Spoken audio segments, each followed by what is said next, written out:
शितले, अगं तू इथं काय करतेस? तुला काय बोलावं कळनाच बघ.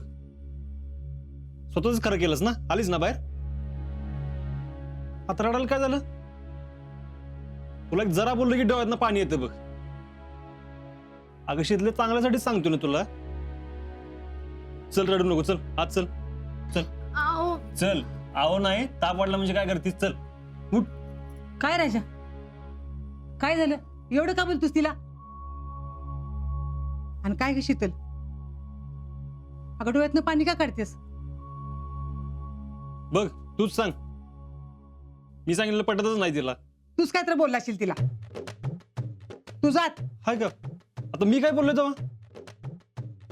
अगं जी चांगल्यासाठीच सांगतोय मी. तू आत जा, मी बोलते ती. जा तू आत. शीतल, काय झालं? आजा काय बोलला का तुला? नाही नाही, ते काहीच नाही बोलले. मग आईची आठवण येते का? नाही, ती तर अजिंक्य कधीच येऊ देत नाही. मग काय झालं? तेव्हापासून याने लय काय काय केलं माझ्यासाठी. रात्री पट्ट्या ठेवल्या.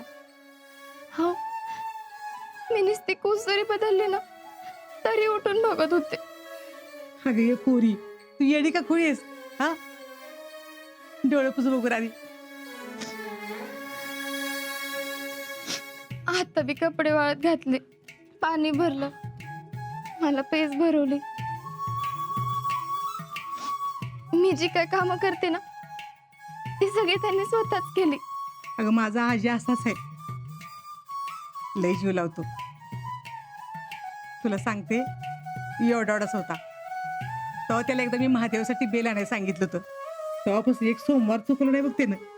गावात असला की नेमानं मला बेल आण देतो. खरंच आपल्या माणसाला लय जीवापड जीव लावतो बघ. तुला सांगू शीतल, अगं आर्मीत जाण्यासाठी नुसतं वाघाचं काळीज असून चालत नाही, तर ते तेवढं मोठं बी असायला लागतं. आपल्या पुढं, आपल्या माणसांच्या पुढं, देशापुढं काळीज ठेवणारा असा माझा आजा मोठ्या काळजाचा आहे बघ.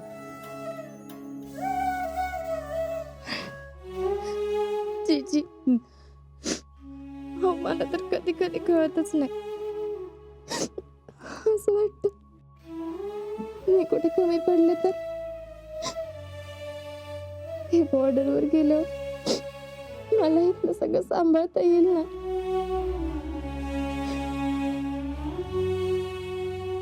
अगं आम्ही आहोत की, तू कशाला काळजी करतेस? आणि हे बघ शीतल, आता काळ पहिल्यासारखा नाही राहिला, काळ बदललाय. आधी बाईचा जन्म चूल आणि मूल ह्यात सगळा संपून जायचा.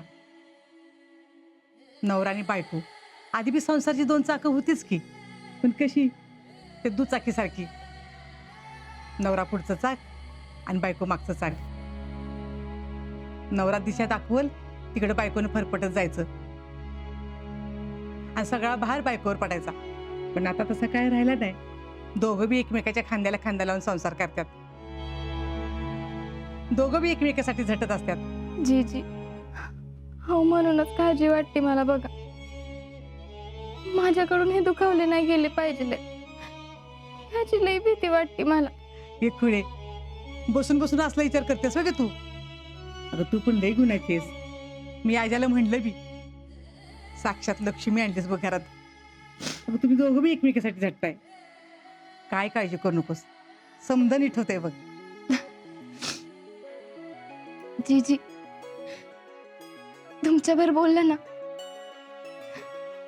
की लई बरं वाटतं बघा. देवाच्या गाभाऱ्यात कसं शांत आणि थंडगार वाटतं, अगदी तसंच.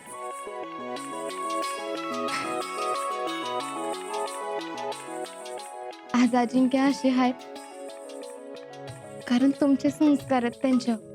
तुम्ही अजिंक्यांना सांभाळलं तसं मला बी सांभाळून घ्याल ना. अजिंक्यने या घरासाठी जेवढे कष्ट घेतले ना तेवढेच कष्ट मी बी घेईन. ते तिथं बॉर्डरवर गेल्यावर मी तुम्हाला कधीच त्यांची कमी भासू देणार नाही. जो विश्वास तुम्ही आणि अजिंक्यनी माझ्यावर दाखवलाय त्याला मी कधीच तडा जाऊ देणार नाही.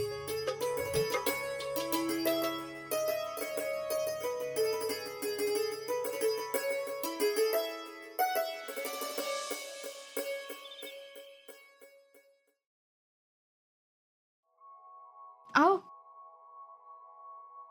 नाश्ता आणलाय. अजून बरं वाटत नाही त्यावर केलीस का कामाला सुरुवात? आता हो, एवढी बी काय नाजूक नाही मी. होय, माहितीये मला. हं? म्हणून एकदा भिजून आजारी पडलीस है ना?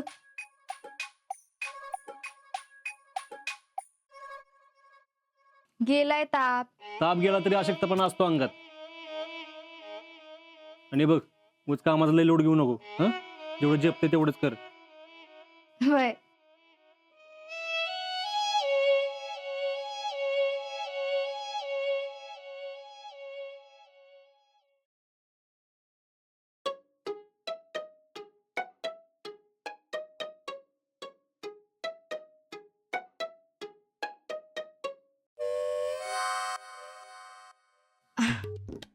नाही, काय नाही. ते नाश्ता नाश्ता कसा झाला होता सांगितलं नाही ना तुम्ही. लय भारी झालं. तुम्ही तर खाल्ला बी नाही अजून. आता तू केलास म्हणलं भारीच झाला असणार. हं.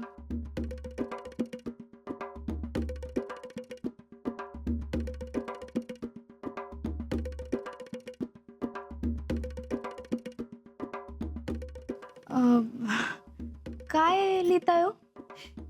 काय नाही.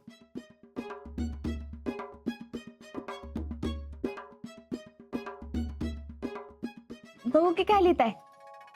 काय नाही तर अहो बघू तरी. काय नाही.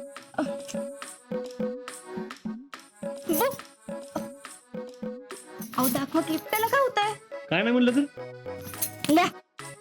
लिहित बसा काय लिहायचं ते.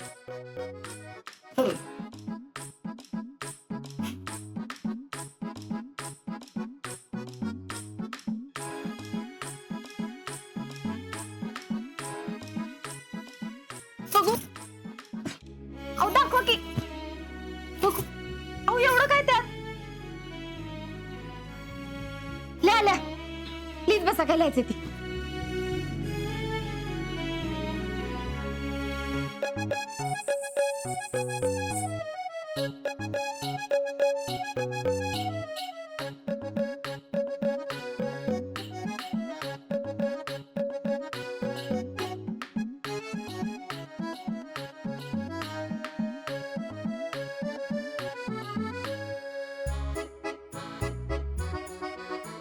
शितले,